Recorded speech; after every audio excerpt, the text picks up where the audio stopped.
نحمده ونصلي على رسوله الكريم اما بعد سورة البقرة پارا نمبر 1 آیت نمبر 87 خلاصه د رکوع پس د هغین لفظي ترجمه. ناکار صفات د يهودو بیانېږي. مخکې رکوع کې دا بیان شوی دی چې دوی یو بل قتل کوي. په دې رکوع کې د دوی په خباست کې نور هم ترقی شوی ده چې دوی انبیا هم په شهادت باندې رسولي دي. دوی د انبیاء هم تکذیب کړی دی. دوی کې ناکاره روحانی بیماری د حسد هم ده، د بغض هم ده او د کینې هم ده. د قرآن دراتلو د رسول الله صلی الله علیه وسلم دراتلو په انتظار کله چې دواړه راغله د دواړو نه انکار وکړ. حضرت موسی علیه صلوات و سلام حضرت عیسی علیه صلوات و سلام تذکره هم د رکوع کې ده او د رب العالمین د طرف نه دوی ته چیلنج دی.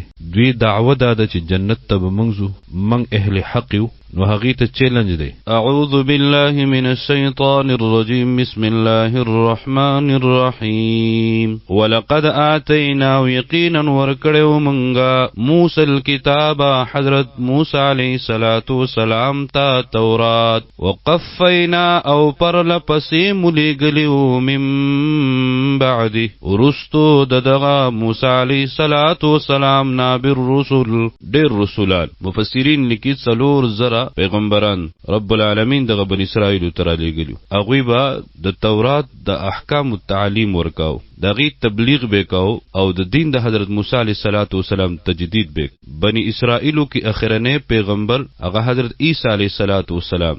وآتینا ورکړو موږ عیسی ابن مریم البینات عیسی زوی د حضرت مریم ته معجزې. عیسی معنی مبارک، مریم معنی عابده یا خادمه. د هر کس نسبت لار ته کیږي، د عیسی علیه الصلاۃ والسلام نسبت هغه مور ته کیږي ځکه رب العالمین په خپل قدرت سره حضرت عیسی علیه الصلاۃ والسلام بغیر د پلار نه پیدا کړی. وایدناه او مضبوط کړو منګه دغه عیسی علیه الصلاۃ والسلام لرا بروح القدس په روح مقدس سره. مراد حضرت جبرئیل علیه الصلاۃ والسلام دی. دغه تایید د ټولو پیغمبرانو سره خو د حضرت عیسی علیه الصلاۃ والسلام سره خصوصي تاییدات تفاسیر ذکر کړي دي. افکلما آیا هر کله جاءکم چراشی تاسو ته رسول عظیم پیغمبر. رسول دا هغه انسان ته ویل کیږي چې وحی ورته راځي، نوې کتاب ورته میلاوي او نوې شریعت ورته ورکړی شوی وي. نبی دا هغه انسان ته ویل کیږي چې وحی ورته راځي، نوې دین نوې کتاب ورسره وي او کنه وي. بما په هغه حکمونو سره لا تهوا انفسکم چې نه خوښوي زړونه ستاسو. استکبرتم نو تاسو تکبر وکئ، ناکاره صفت بیان او په دغه باندې اکتفا هم نه. ففریقا کذبتم دروغجن کړه یوه ډله تاسو د پیغمبرانو، وفریقا او بله ډله تقتلون با وجلا تاسو. ناکار صفت د دوی دا دی چې دوی د ضد او د عناد د وجنا انبیاء کرام علیه الصلاۃ والسلام هم په شهادت رسولی دي. او کله چې دوی ته دعوت ورکړل شي چې راشي په قرآن باندې ایمان راوړئ، وقالو او وای دوی قلوبنا زړونه زموږ غلف بندي یا ډک دي د علم نه، په موږ باندې څه شی اثر نه کوي، موږ ته ضرورت نشته دی. داسې نه ده. بل لعنهم الله بلکې لعنت کړی دی الله په دوی باندې بکفرهم په سبب د کفر د دوی. کله چې انکار وکړو رب العالمین فی لعنت وکړو، لعنت ویل کېږي د الله د رحمت نه لرېوالی. فقلیلا ما یؤمنون پس لږ ایمان راوړي دوی. او دوی کله چې رسول الله نو راغلی، قرآن نو راغلی، نو نورو کافرانو ته به اطلاع ورکوله چې اخیری پیغمبر به راځي، کتاب به راځي، تاسو به ایمان راوړئ. او د هغوی خلاف به د الله نه دعاګانې غوښتلې چې الله کوم پیغمبر راځي د هغه د برکت د وجنه موږ ته په دوی باندې فتح راک. ولما او هر کله جاءهم چراغ دوی ته کتاب عظیم کتاب مراد قرآن من عند الله د طرف د الله نه، لکه څنګه چې مخکینی کتابونو مصدق لما معهم تصدیق کوونکې دی دا قرآن لما د هغه کتابونو معهم چې دوی سره دی لکه تورات انجیل څنګه چې هغه حق کتابونه دا هم حق کتاب څنګه چې هغه د الله د طرف نه دا هم د الله د طرف وکانو او دا يهود من قبل مخکې دراتلو د قرآن مخکې دراتلو د رسول الله صلی الله علیه وسلم ځکه بشارتونه نخ علامات د هغوی په کتابونو کې موجود چې راځي یستفتحون علی الذین کفروا خبر به ورکولو پبارا دراتلو د اخری پیغمبر یعنی محمد صلی الله علیه وسلم علی الذین حق کسانو تا کفرو چې کفر کړو یلکه پیغمبر برازي الذي یجدونه مکتوبا عندهم فی التوراة والانجیل چې د هغوی نخ علامات زمون په کتابونو تورات انجیل کې شته دي نو چې کله راشي تاسو به ایمان راوړئ هغوی ته به صفا صفا خبره کوله او بل ترجمه د دې داره یستفتح د فتح طلب بکاو د کامیابی و د الله نه غختله په برکت د اخیری پیغمبر فلما فظهر کلا جاءهم ما چراغ دویتا هغه پیغمبر هغه عظیم پیغمبر راغه عرفو دوی او په جندلو چوم هغه د چې د کوم نخې زوم په کتابونو کې نو په کار دا دوی ایمان راوړې کفرو کفر وکړو به په دغه پیغمبر باندې انکار وکړو فلعنت الله علی الکافرین پس لعنت د الله تعالی دی پداسی کافرانو باندې بئس ما اشتروا به انفسهم بد ده هغه شی چې خرڅوي تاسو په هغوی سره ځانونه خپل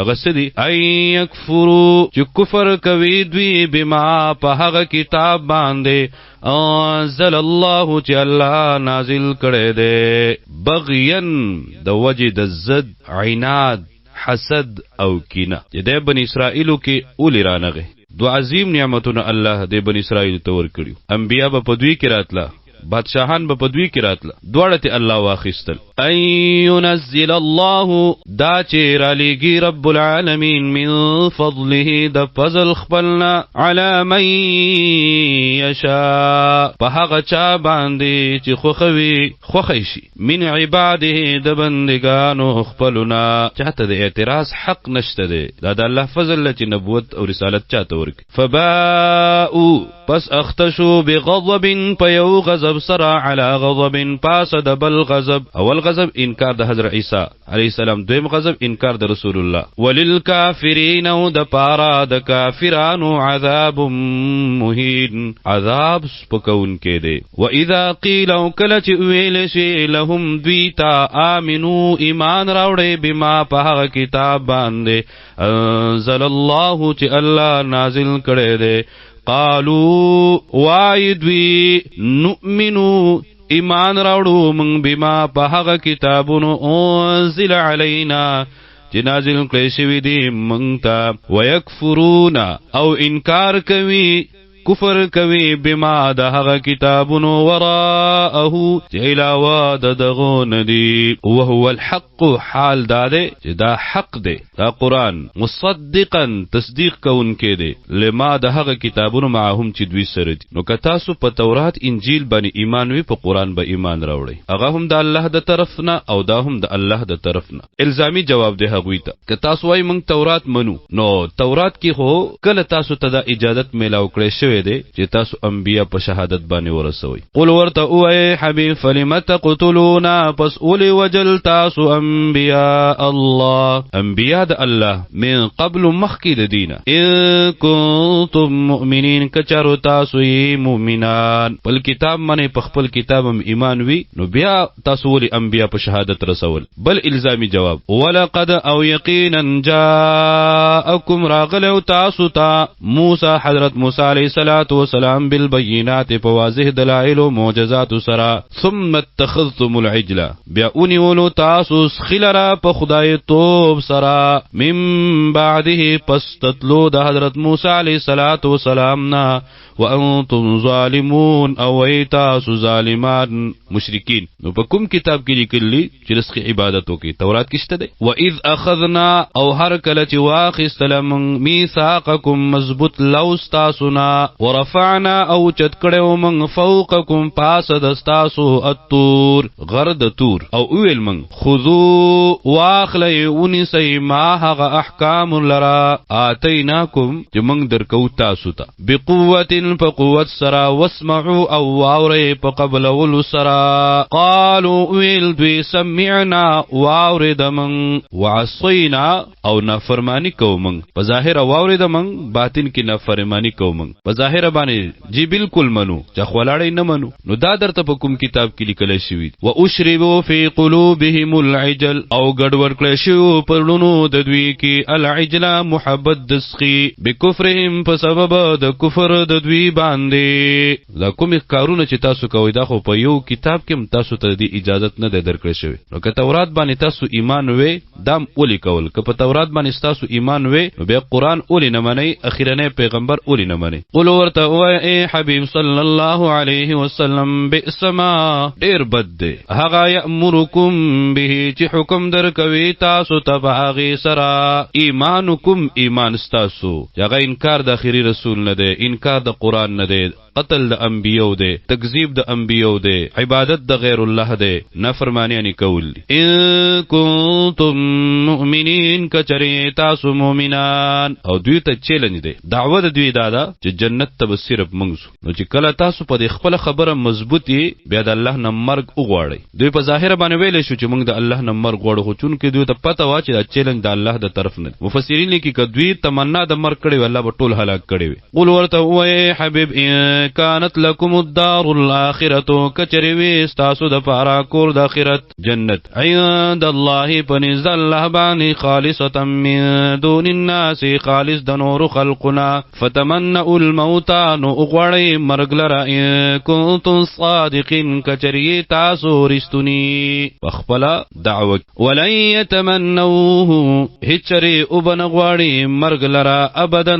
چریهم بما قدمت ايديهم سبب د هغه عملونو چې مخکې لګلې دي لاسونو د دوی. ذکر د لاسونو د مراد ټول اعمال دي، اخرت خراب. والله علیم بالظالمین الله خپوه ده په ظالمانو باندې. ولتجدن لهم خامخا یقینا بیا بموي دوی لرا احرس الناس ډیر حریصان د خلقنا علی حیات په ژوند باندې. ومن الذین او د هغه کسانو اشرکو چې شرک کړي دي. مشرکین خو اخرت بالکل نه مني، خدا غینم دوی زیات د دنیا سره مینه او محبت. یود احدهم غواړي هر یو د دوی نه پزړه سره لو يعمر 1000 سنه کچری عمر ورکړي شي زر کالا څومره بخی. خو وما هو نده د غزیاتواله د عمر بمزحزحه بشکون کې دلرا من العذاب د عذاب د الله نه اي عمر دا چې عمر زیات شي. والله بصیر بما يعملون الله لدن کې ده هغه سلرات دوی کوي.